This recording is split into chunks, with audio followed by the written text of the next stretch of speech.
With more data centers possibly making a foothold in Michigan, there are more questions this morning surrounding just how they'll affect the power grid for the state and also the health of local communities. Looking into scientists' concerns and a new report, TV5's Maggie Castraba joins us live in studio with more information.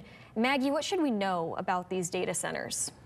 Yeah, Lauren, Christine, the Union of Concerned Scientists, a nonprofit science advocacy organization, now releasing a new report today on the rise of data centers right here in Michigan and how their increasing demand for electricity could impact communities. And we got to speak to one analyst who says without new policies at the state level, the outlook isn't good.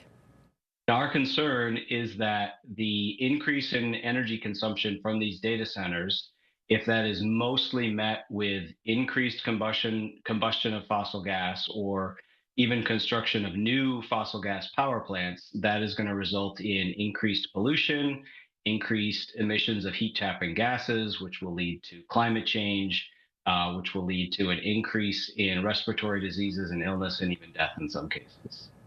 Now, he also tells us legislators will need to enact stronger policies that then encourage the use of renewable energy like wind and solar.